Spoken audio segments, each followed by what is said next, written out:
एक बार पुनः स्वागत है आप सभी विद्यार्थियों का Subhash study centre YouTube channel पर। और आज का यह वीडियो कक्षा 10 के छात्रों के लिए काफ़ी ज़्यादा महत्वपूर्ण होने वाला है, क्योंकि इस वीडियो के द्वारा हम आपके साथ साझा करेंगे अर्धवार्षिक परीक्षा से रिलेटेड हिंदी विषय का मॉडल पेपर। और इस मॉडल पेपर में जो प्रश्न यहाँ पर पूछे गए हैं, इन प्रश्नों का उत्तर आप कैसे लिखें, क्योंकि यदि आपको प्रश्नों के उत्तर लिखने का तरीका नहीं पता है तो भी आपको अच्छे नंबर मिलने में समस्या हो जाती है। तो इस मॉडल पेपर के आधार पर मैं आपको बताऊंगा कि आपको इसी तरह के प्रश्नों के उत्तर कैसे लिखने हैं, किस तरीके से लिखने हैं, कहां पर किस पेन का इस्तेमाल करना है। तो चलिए स्टार्ट करते हैं। यहां पर आप देख सकते हैं समय जो होगा 3 घंटे 15 मिनट का, और पेपर का जो पूर्णांक होगा 70 अंकों का पूर्णांक होगा। तो यहां पर पहला प्रश्न दिया गया है एक खा,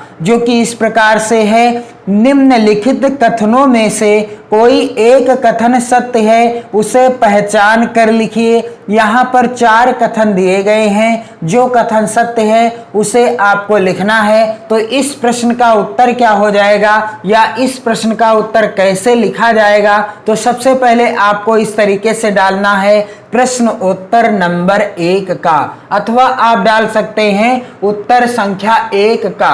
और प्रश्न उत्तर नंबर 1 का कौन सा सही है, तो यहाँ पर आप देख सकते हैं कि जयशंकर प्रसाद आलोचक के रूप में प्रसिद्ध हैं, और रामचंद्र शुक्ल महान कवि के रूप में प्रसिद्ध हैं। तीसरा कथन, भारतेंदु हरिश्चंद्र रीतिकाल के रचनाकार हैं। और चौथा कथन है, अजंता के लेखक जयप्रकाश भारती हैं। तो इन चारों में से कौन सा सही है?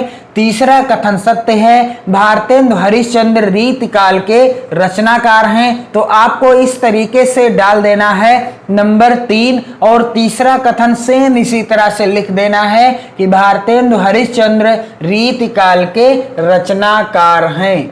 दूसरा प्रश्न एक खा के अंतर्गत पूछा गया है, निम्नलिखित में से किसी एक रचना के लेखक का नाम लिखिए। अब यहाँ पर 4 विकल्प दिए गए हैं, आपको किसी एक के लेखक का नाम लिखना है। आस्था के चरण, कुटज, ध्रुव स्वामिनी, अंधा युग। आपको जिस भी रचना के लेखक का नाम याद हो आप उसको लिख सकते हैं। तो यहाँ पर मैं आपको चौथे नंबर पर, जो कि इस प्रकार से है रचना अंधा युग, इसके लेखक कौन हैं और इसका उत्तर आप कैसे लिखेंगे। प्रश्न उत्तर नंबर 1 खा, इस तरीके से आपको डालना है। फिर चौथे नंबर पर जो रचना है उसका नाम लिखना है, इस तरीके से चौथा नंबर डाल देना है। और आप ध्यान देंगे इस तरफ भी आपको डाल देना है ब्लैक पेन से एक खा, और चौथा नंबर यहाँ पर अंधा युग। और अंधा युग के रचनाकार कौन है? धर्मवीर भारती। इस तरीके से आपको लिखना है, चाहे जिस भी रचना के लेखक का नाम आप लिखें इसी तरह से लिखिएगा। यहाँ पर 4 विकल्प दिए होंगे, आप किसी एक रचना के लेखक का नाम लिख सकते हैं। प्रश्न संख्या 1 गा के अंतर्गत पूछा गया है, शुक्ल युग की कोई एक प्रवृत्ति लिखिए। 1 नंबर का प्रश्न है, 1 गा के अंतर्गत पूछा गया है, शुक्ल युग की कोई एक प्रवृत्ति लिखिए। प्रवृत्ति का अर्थ क्या होता है? विशेषता। चाहे प्रश्न में पूछा जाए प्रवृत्ति, चाहे क्या पूछा जाए विशेषता। तो यहाँ पर 1 नंबर का प्रश्न है, और इस प्रश्न का उत्तर कैसे लिखा जाएगा? प्रश्न उत्तर नंबर 1 गा, ऐसे डालना है आपको, ब्लैक पेन से हेडिंग डालना है अच्छे से बिल्कुल 1 गा। और यहाँ पर जो है शुक्ल युग की एक प्रवृत्ति यानी विशेषता क्या है? वेदना, करुणा तथा वैराग्य की भावना। शुक्ल युग की विशेषता है वेदना, करुणा तथा वैराग्य की भावना रचनाओं में देखने को मिलती है। प्रश्न संख्या 1 घा के अंतर्गत पूछा गया है, शुक्लोत्तर युग के किसी एक लेखक का नाम लिखिए। तो इसका उत्तर कैसे लिखा जाएगा? यहाँ पर आप देख सकते हैं प्रश्न उत्तर नंबर 1 घा, और उत्तर क्या हो जाएगा? इस तरीके से आपको लिखना है, इधर भी 1 घा, और उत्तर हो जाएगा आचार्य हजारी प्रसाद द्विवेदी जी शुक्लोत्तर युग के प्रमुख लेखक माने जाते हैं। प्रश्न संख्या 1 घा के बाद एक अंगा इस प्रकार से है, शुक्लोत्तर युग की हिंदी पत्रिका के किसी एक संपादक का नाम लिखिए।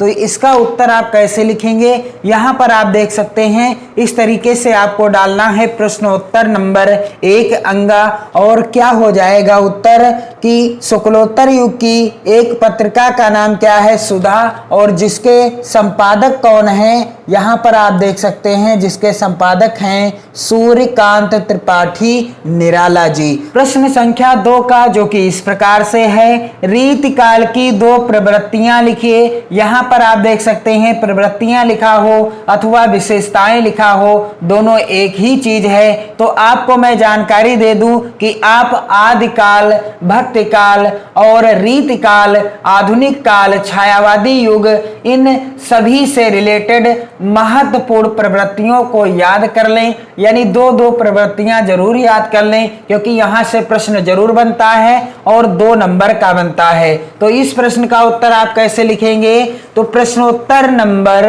2 का इस तरीके से आपको डालना है, प्रश्नोत्तर नंबर 2 का, और हेडिंग क्या डालनी है, रीतिकाल की 2 प्रवृत्तियां। रीतिकाल की 2 प्रवृत्तियां, इस तरीके से आपको हेडिंग डालनी है। और पहली विशेषता या प्रवृत्ति क्या है, श्रृंगार रस की प्रधानता। रीतिकाल की रचनाओं में श्रृंगार रस की प्रधानता देखने को मिलती है। और दूसरी प्रवृत्ति यानी विशेषता क्या है, आश्रयदाताओं की प्रशंसा। रीतिकाल के समय कवि जिस राजा के दरबार में रहता था उसके ही गुणगान गाता था, उसी के बारे में अपनी रचनाओं में लिखता था। ये आप ध्यान दीजिएगा, रीतकाल की विशेषताएं कौन कौन सी हैं या प्रवृत्तियां कौन कौन सी हैं, श्रृंगार रस की प्रधानता, और नंबर 2 है आश्रयदाताओं की प्रशंसा। प्रश्न संख्या 2 का जो कि इस प्रकार से है, आधुनिक काल के किसी एक कवि और उसकी एक रचना का नाम लिखिए। यहाँ पर इस प्रश्न का उत्तर आपको कैसे लिखना है, इस तरीके से आपको प्रश्नोत्तर नंबर 2 का डाल देना है, और उत्तर क्या हो जाएगा, मैथिली शरण गुप्त आधुनिक काल के प्रमुख कवि हैं, और इनकी रचना का नाम क्या है, साकेत। क्या नाम है इनकी रचना का, साकेत। प्रश्न संख्या 2 का जो कि इस प्रकार से पूछा गया है, निम्न में से किसी एक रचना के रचयिता का नाम लिखिए। यहाँ पर 4 विकल्प दिए गए हैं, रामचंद्रिका, छत्रसाल दशक, यामा, कामायनी। आपको किसी एक के रचयिता का नाम लिखना है। तो यहाँ पर मैं आपको रामचंद्रिका के रचयिता का नाम लिखकर बताऊंगा, और आप कैसे लिखेंगे इस प्रश्न का उत्तर, प्रश्नोत्तर नंबर 2 का इस तरीके से आपको हेडिंग डालनी है। और यहाँ पर आप देख सकते हैं रामचंद्रिका, इस तरीके से पहला नंबर आपको डालना है। यदि आप दूसरी रचना के रचयिता का नाम लिख रहे हैं तो 2 नंबर डालिए, तीसरी का लिख रहे हैं तो 3 नंबर, और यदि चौथी रचना के रचयिता का नाम लिख रहे हैं तो 4 नंबर यहाँ पर आपको डालना है। तो रामचंद्रिका के लेखक कौन है या रचयिता कौन है, केशव दास जी हैं। प्रश्न संख्या यहाँ पर 3 जो कि इस प्रकार से पूछा जाता है, निम्नलिखित गद्यांशों में से किसी एक के नीचे दिए गए प्रश्नों के उत्तर दीजिए। यहाँ पर 2 गद्यांश आपसे पूछे जाएंगे, एक होगा 3 का और दूसरा यहाँ पर देख सकते हैं 3 खा। इस तरीके से 2 गद्यांश पूछे जाएंगे और इनसे रिलेटेड 3 प्रश्न पूछे जाएंगे, यानी प्रत्येक गद्यांश के नीचे 3 प्रश्न दिए होंगे और तीनों प्रश्नों के कुल नंबर आपको मिलेंगे 6 नंबर। यानी प्रश्न जो होगा कितने नंबर का, 6 नंबर का होगा। आप चाहे 3 का के गद्यांश के नीचे के प्रश्नों के उत्तर दें, चाहे आप 3 खा के नीचे दिए गए प्रश्नों के उत्तर दें, आपको मिलने सिर्फ और सिर्फ 6 नंबर ही हैं। तो यहाँ पर पहला गद्यांश है 3 खा। यह एक नैतिक और आध्यात्मिक स्रोत है जो अनंत काल से प्रत्यक्ष या अप्रत्यक्ष रूप से संपूर्ण देश में बढ़ता रहा है और कभी कभी मूर्त रूप होकर हमारे सामने आता रहा है। यह हमारा सौभाग्य रहा है कि हमने ऐसे ही एक मूर्त रूप को अपने बीच चलते फिरते हंसते रोते भी देखा है और जिसने अमृत की याद दिलाकर हमारी सूखी हड्डियों में नई मज्जा डाल हमारे मृत प्राय शरीर में नए प्राण फूंके और मुरझाए हुए दिलों को फिर खिला दिया, वह अमृत सत्य और अहिंसा का है जो केवल इसी देश के लिए नहीं आज मानव मात्र के जीवन के लिए अत्यंत आवश्यक हो गया है। तो पहला प्रश्न इस गद्यांश का क्या है कि प्रस्तुत गद्यांश के पाठ और लेखक का नाम लिखिए। कभी कभी प्रश्न ऐसे पूछा जाता है कि प्रस्तुत गद्यांश के पाठ और लेखक का नाम लिखिए, तब आप इस प्रश्न का उत्तर कैसे देंगे। यहां पर आप देख सकते हैं प्रश्नोत्तर नंबर 3 का इस तरीके से आपको डालना है। यदि आप 3 खा के गद्यांश के प्रश्नों के उत्तर दें तो आपको डालना पड़ेगा 3 खा। मैं आपको 3 का के अंतर्गत दिए गए गद्यांश के प्रश्नों का उत्तर लिखकर ही बता रहा हूं। तो यहां पर 3 का आ प्रश्न का उत्तर क्या हो जाएगा। पाठ का नाम क्या है, भारतीय संस्कृति। किस पाठ से गद्यांश लिया गया है, भारतीय संस्कृति से लिया गया है। और लेखक का क्या नाम है, डॉक्टर राजेंद्र प्रसाद जी। यदि आपसे संदर्भ पूछता तब आप संदर्भ लिखते, लेकिन यहां पर प्रश्न पूछने का तरीका दूसरा है, यानी पाठ का नाम और लेखक का नाम ही लिखना है। तो आप सेम इसी तरह से लिख दीजिएगा, पाठ का नाम भारतीय संस्कृति, लेखक का नाम डॉक्टर राजेंद्र प्रसाद। और जिस पाठ से होगा गद्यांश उस पाठ का नाम लिखना है और उसके जो भी लेखक होंगे उस का नाम यहाँ पर आप लिखेंगे। ये चीज आपको ध्यान देना है। हो सकता है अगला जो गद्यांश आपसे पूछा जाए छमाही की परीक्षा में अथवा बोर्ड परीक्षा में, कोई जरूरी नहीं है कि यही गद्यांश हो सकता है बदल कर भी पूछा जा सकता है। तो यहाँ पर गद्यांश का दूसरा प्रश्न आप देख सकते हैं क्या पूछा गया है, रेखांकित अंश की व्याख्या कीजिए। रेखांकित अंश यहाँ पर देख लीजिए गद्यांश के अंतर्गत, यह एक नैतिक और आध्यात्मिक स्रोत है जो अनंत काल से प्रत्यक्ष या अप्रत्यक्ष रूप से संपूर्ण देश में बहता रहा है और कभी कभी मूर्त रूप होकर हमारे सामने आता रहा है। इतना अंश रेखांकित है, इसकी व्याख्या आप कैसे करेंगे। तो इस प्रश्न का उत्तर आपको कैसे लिखना है, प्रश्नोत्तर नंबर 3 का, और 3 का जो प्रश्न है गद्यांश का बा वाला प्रश्न है। और इस प्रश्न का उत्तर आपको कैसे लिखना है, हेडिंग डालना है रेखांकित अंश की व्याख्या, और जो रेखांकित अंश है उसी की आपको व्याख्या लिखनी है। तो क्या हो जाएगी रेखांकित अंश की व्याख्या कि डॉक्टर राजेंद्र प्रसाद जी कहते हैं कि हमारी संस्कृत में निहित अमृत तत्व का स्रोत नैतिक और आध्यात्मिक है जो आदिकाल से ही प्रत्यक्ष तथा अप्रत्यक्ष रूप में संपूर्ण देश में बहता चला आ रहा है। तो रेखांकित अंश की व्याख्या बिल्कुल आसान है और इस तरीके से आपको हेडिंग भी डालना है रेखांकित अंश की व्याख्या। आप ये चीजें ध्यान जरूर दीजिएगा। गद्यांश का अगला प्रश्न क्या है, मानव मात्र के जीवन के लिए क्या आवश्यक है, इसका मूर्त रूप कौन है। तो इसका उत्तर आपको कैसे लिखना है, आप हेडिंग डालेंगे प्रश्नोत्तर नंबर 3 का, और 3 का कौन सा, और इस तरीके से उत्तर हो जाएगा, मानव मात्र जीवन के लिए सत्य और अहिंसा नामक अमरतत्व की आवश्यकता है। आज की बढ़ती हुई हिंसात्मक वृत्ति में इसकी प्रासंगिकता और भी बढ़ गई है। तो प्रश्न संख्या 4 जो कि इस प्रकार से है, यहाँ पर आप देख सकते हैं, निम्नलिखित पद्यांशों में से किसी एक की संदर्भ सहित व्याख्या कीजिए और काव्यगत सौंदर्य भी स्पष्ट कीजिए। यहाँ पर 2 पद्यांश दिए गए हैं, आपको किसी एक का संदर्भ लिखना है, व्याख्या करनी है और काव्यगत सौंदर्य भी लिखना है। इसके लिए आपको 6 नंबर मिल जाते हैं। तो यहाँ पर मैं आपको 4 खा के अंतर्गत जो दिया गया पद्यांश है इसका संदर्भ, सरल व्याख्या और काव्यगत सौंदर्य लिखने का आसान तरीका बताऊंगा। तो चलिए कैसे लिखेंगे इस पद्यांश का संदर्भ। सबसे पहले आपको प्रश्नोत्तर नंबर 4 खा डाल देना है और हेडिंग डालना है इस तरीके से संदर्भ। और क्या हो जाएगा संदर्भ?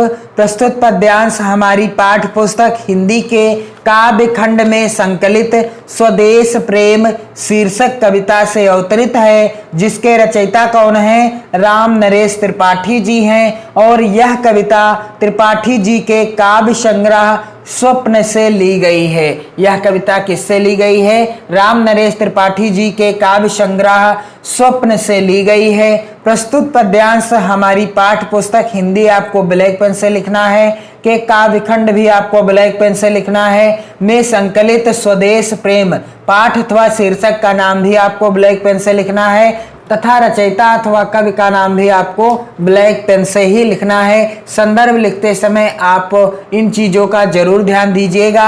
अब जो पद्यांश है इसकी सरल व्याख्या क्या हो जाएगी कि अतुलनीय जिसके प्रताप का साक्षी है प्रत्यक्ष दिवाकर।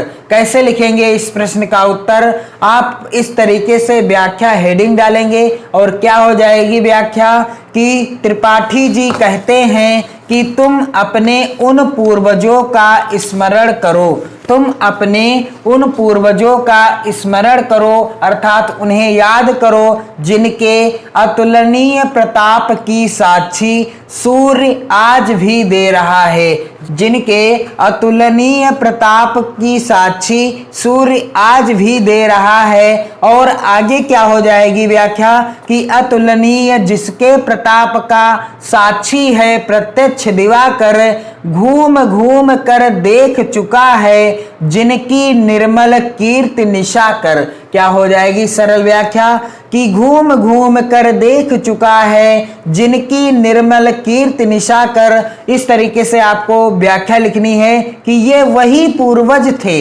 ये वही पूर्वज थे जिनकी धवल और निर्मल कीर्ति को सर्वत्र घूम घूम कर चंद्रमा भी देख चुका है। सभी जगह घूम घूम कर कौन देख चुका है? निशाकर यानी चंद्रमा भी देख चुका है। और क्या हो जाएगी व्याख्या कि देख चुके हैं जिनका वैभव ये नभ के अनंत तारागण, देख चुके हैं जिनका वैभव ये नभ के अनंत तारागण, कि हमारे पूर्वज ऐसे थे जिनके ऐश्वर्य को तारों का अनंत समूह बहुत पहले देख चुका था। हमारे पूर्वज कैसे थे? ऐसे थे कि जिनका ऐश्वर्य तारों का बहुत बड़ा समूह पहले ही देख चुका था। और क्या हो जाएगी व्याख्या कि अगणित बार सुन चुका है नभ जिनका विजय घोष रण गर्जन, अगणित बार सुन चुका है नभ जिनका विजय घोष रण गर्जन। तो क्या हो जाएगी व्याख्या कि हमारे पूर्वजों की विजय घोषों और युद्ध गर्जनाओं को भी आकाश अनगिनत बार सुन चुका है। अभिप्राय यह है कि हमारा पवित्र चरित्र, पूर्वजों का प्रताप, यश, वैभव और युद्ध कौशल सब कुछ अभूतपूर्व था। और इसका काव्यगत सौंदर्य क्या हो जाएगा कि यहाँ इस तरीके से आपको ब्लैक पेन से हेडिंग डालना है काव्यगत सौंदर्य। और क्या हो जाएगा काव्यगत सौंदर्य कि कवि ने अपने पूर्वजों के गुणों का गरिमामय गान किया है, कवि ने अपने पूर्वजों के गुणों का कैसा गान किया है? गरिमामय गान किया है। तो इस पद्यांश की भाषा क्या है? खड़ी बोली है। और अगला बिंदु है रस। तो यहाँ पर कौन सा रस है? वीर रस है। और अगला बिंदु है छंद। तो इसमें 16-16 मात्राओं वाला मात्रिक छंद है। और यहाँ पर कौन से अलंकार हैं? अनुप्रास, रूपक तथा उपमा अलंकार है। यहाँ पर इस पद्यांश में कौन कौन से अलंकार हैं? अनुप्रास, रूपक तथा उपमा अलंकार है। तो यहाँ पर आप देख सकते हैं प्रश्न संख्या 4 तक के प्रश्नों का उत्तर मैंने आपको आसानी से बता दिया है कि कैसे कैसे आपको इन प्रश्नों के उत्तर लिखना है, प्रश्नों का उत्तर लिखने का तरीका क्या है। और यदि आप यह तरीका अपनाते हैं तो आपको अच्छे नंबर लाने से कोई नहीं रोक सकता। आप वीडियो को ज़्यादा से ज़्यादा मित्रों में शेयर करें और कमेंट कीजिए ताकि मैं आपके लिए जल्द से जल्द प्रश्न संख्या 5 जो कि इस प्रकार से है, यहाँ पर आप देख सकते हैं निम्नलिखित लेखकों में से किसी एक लेखक का जीवन चरित्र देते हुए उनकी किसी एक रचना का नाम लिखिए। इस तरीके से प्रश्न पूछा गया है। मैं जल्द से जल्द वीडियो आपको उपलब्ध करा सकूं, वीडियो को शेयर कीजिए, अपनी नोट्स बनाइए और तरीका सीखिए प्रश्नों के उत्तर लिखने का। पढ़ते रहिए, मस्त रहिए। जय हिंद।